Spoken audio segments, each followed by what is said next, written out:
everyone, welcome to my channel.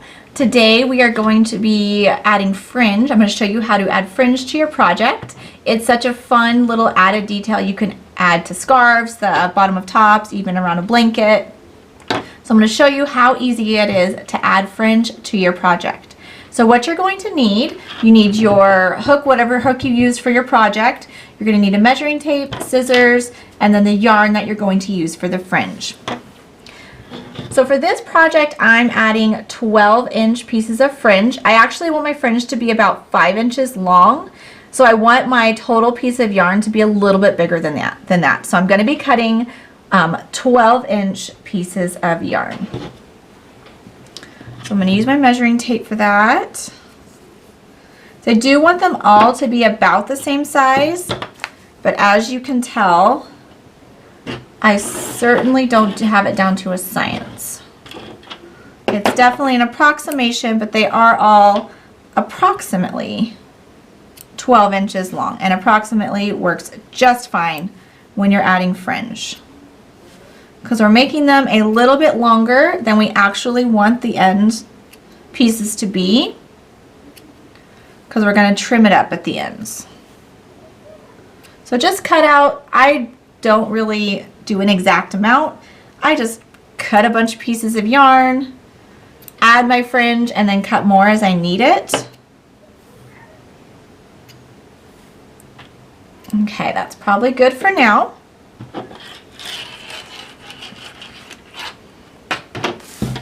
You're going to need your hook for this next part. So I'm going to set my pieces of yarn to the side and bring my project forward.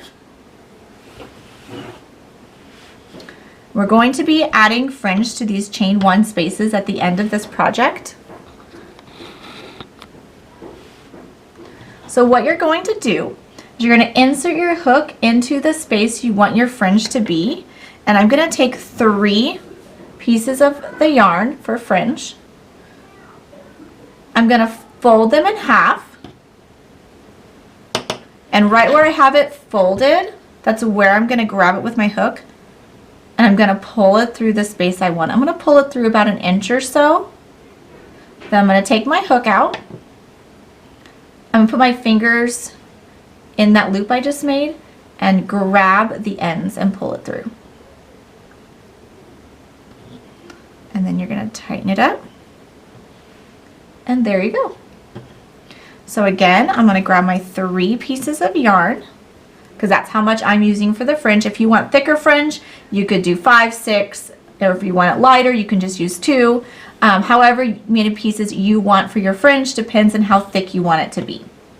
For this project, I'm using 3 pieces at a time, because you are going to fold it in half, so it will end up being double the amount that you take. So I'm going to fold it in half.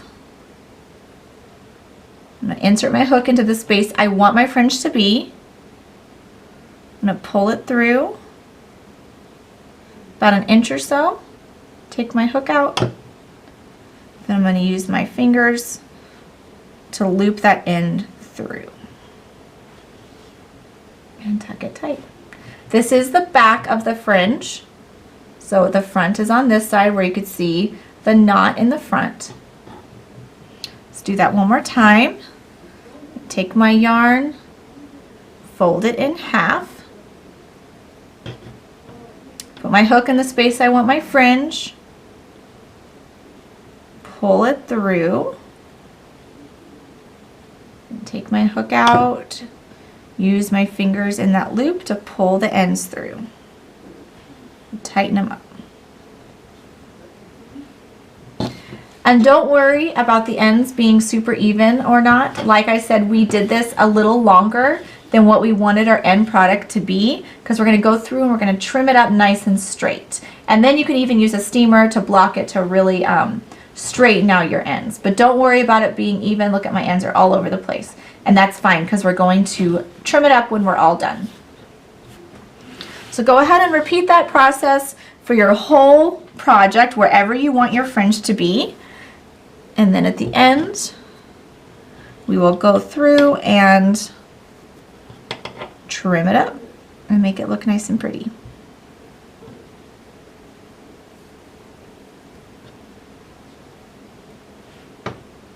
Once you have finished adding all of your fringe to your project, I like to turn it over to the right side.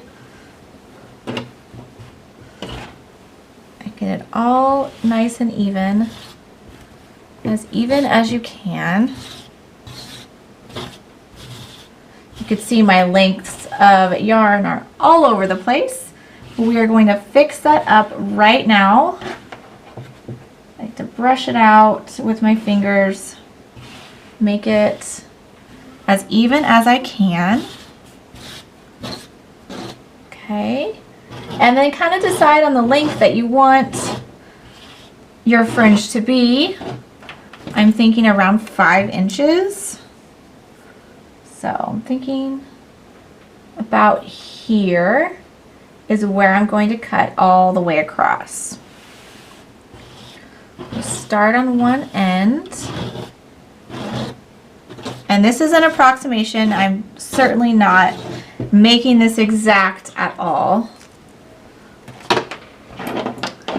Just going to start cutting.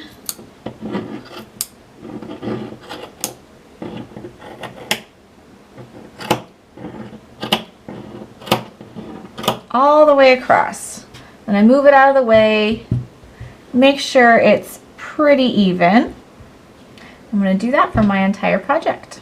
And there you have some pretty and fun fringe. I love adding this to some projects, just as an extra flair. And so after I trimmed it, you can go through, and if you see a couple extra long ones, you know, you can go ahead and trim those little bits back and make sure it's as even as you can make it. And then you can go back and hit it with a steamer if you wanted to make it nice and straight and even, and it'll just make it even more beautiful.